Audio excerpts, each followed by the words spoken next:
One of my rules has always been don't make videos about the channel, because who gives a fuck? I would say that to anyone. Like, who cares? Just get on with it and do your thing. And I've been doing this, I always say a different time. 2 years, year and a half. The early stuff isn't on YouTube because it was all video notes to myself. So they weren't really, you know, there weren't anything anyone could watch and get anything out of it. There was like a lot of long pauses and shit. But it helped me to put the idea into motion. But last night I'm looking through one I posted yesterday. Sometimes after they're posted, I like to go through it, just make sure everything looks right. And I had to re-edit it because the text was going by too fast. Sometimes I don't leave the words up there long enough. Like, I feel like I'm going at my own pace, and it was like crackhead speed. So as I went in to re-edit it, and then take 50% of the text out, because it's just all nonsense, that I'll add in there as I'm editing the video. Put a lot of stupid shit in it. And I don't really think too much about what I'm doing. I just get up every day, whenever that is, and I just do it. I always, I try to crank one out, maybe two, just report. But watching that one yesterday, I'm like, holy shit, like, in a vacuum, if you were to just like, and I did one recently about stumbling upon stuff that you don't know a lot about. You just happen across someone's channel. That is so crazy. Like, it just sounds so incredibly schizo.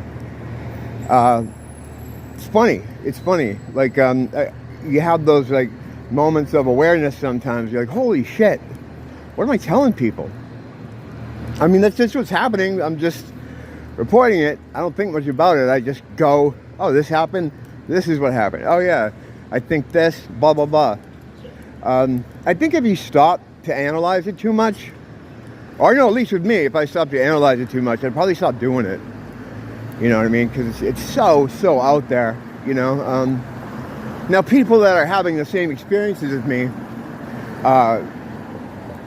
it's fine. Like, they understand what's going on. Similar things are happening to them. Good way to exchange information and to just like get pointers on things. Like, I don't really know a whole lot about demons. I'm not a demonologist. I just reporting the experiences I've had with them and what I kind of put together, by having run-ins with them. But I don't really, I'm not really educated on them. Like, I can't name them. I don't know a lot of the, I'm not someone that could run down the Dukes of Hell or whatever. I don't know a lot about it. I'm learning, but it's just not an area I'm all that interested in knowing their names. I just know what I'm doing. But yeah, I just get up, go, and do it, and just keep cranking them out. But when they stop sometimes and look at what I'm doing, I'm like, wow, it just sounds so funny. That's why I think a lot of time I put a lot of supporting text in there. But anyway, what I was getting at is yesterday, I was going through that video, and there's a point in it where I bring up the interactions with angels I've had, like angelic beings, whatever you want to call them. They appear to be young men in their 20s, sandy blonde hair. My experiences match up with a lot of other people that I've seen on YouTube. I've had videos about it. I go into detail about one of them, but I was always kind of felt weird about those. I'll talk about the demons all the time, but those run-ins, and I didn't know what they were at the time. This is only in reflection. A lot of like supernatural, air quotes, shit, you don't realize what's happening at the time. It's later when you've left the area. And I think a lot of times that has to do with maybe some kind of mind defense, or I don't know what the fuck it is. But you put this together later. The last one I had, I was with my wife, and it was good because we kind of put it together ourselves. But there was a point in it where I was talking about talking to angels and how I think the demons see that as like the way a drug dealer would see you talking to the cops. He's gonna just try to ghost you. And I'm always putting in just stupid stuff that pops into my head. So I put up a picture of the Black Crow single, She Talks to Angels, and I changed it to he, and I put my head over Chris Robinson's. So I looked today for new releases. Thursday, Friday's the big drop day, but Thursday you start seeing new releases come out. In the new releases section of YouTube Music, I find this. Yeah, it's funny. I don't know what it is. It's like some kind of bootleg, because it doesn't look official to me. But, you know, the title, and it's not like I mean, it's a song that gets on classic rock radio quite a bit still. But, you know, it's more Black Cube synchronicity stuff. I don't mind, you know, I like it, because it makes me know I'm on some kind of path. I mean, a lot of people get the idea that messaging you may receive is nefarious in some way. And some of it is, but it goes both ways. It could be a warning or like a gentle reminder. You know, it's all how you kind of, well, it's not even how you look at it, because it is what it is objectively no matter what. But yeah, I just thought that was funny. And I think, and to me, what that says is the fears that I had, or the concern about, you know, looking like a complete lunatic, which I already did that, like whenever I started doing this. And I can't think about that. I can't worry about that shit.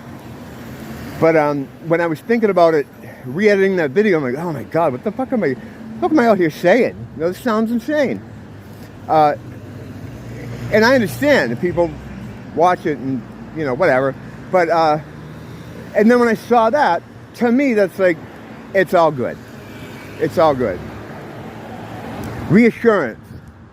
You know, because the chances of that, like, what's the chances of that? That's not like I mean, it's a popular song, but, you know, you understand the scenario here. So sometimes you get those kind of, like, I don't know what it is, but, hey, how you doing? What's up, Max? Yeah, you'll get these ideas that you're off the track, or you got to get back on the track. And that has to do with the angel interactions were like that, too. It was like a reassurance in a couple of the cases. I never talked about the second one, which is actually the third, because the first one I blew off. It was the same guy who was part of the first one, the same angel, and I ended up meeting him again. I blew him off the first time because I thought it was just some crazy person.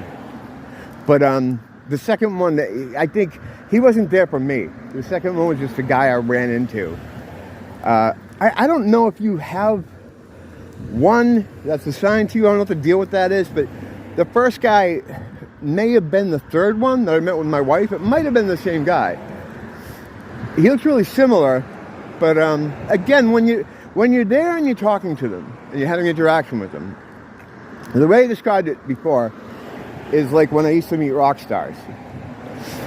You're in this weird kind of, even though you don't know what it is, even though you don't know what he is, it's like this kind of brain fog you get, like, hey, so I had that going on. But the more I've thought about it as time has gone on, I think the third encounter and the first encounter was the same guy. So if you have like one that, like, we get it, we know you're okay. The maybe that's like the guardian angel. I don't know. Again, I mean, it's hard to say.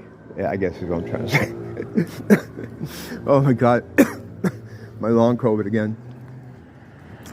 All right, I'm gonna go in and wait for it to get a little bit darker. Then I'll come crawling out and see what's out there. Don't blame the teacher, blame the school.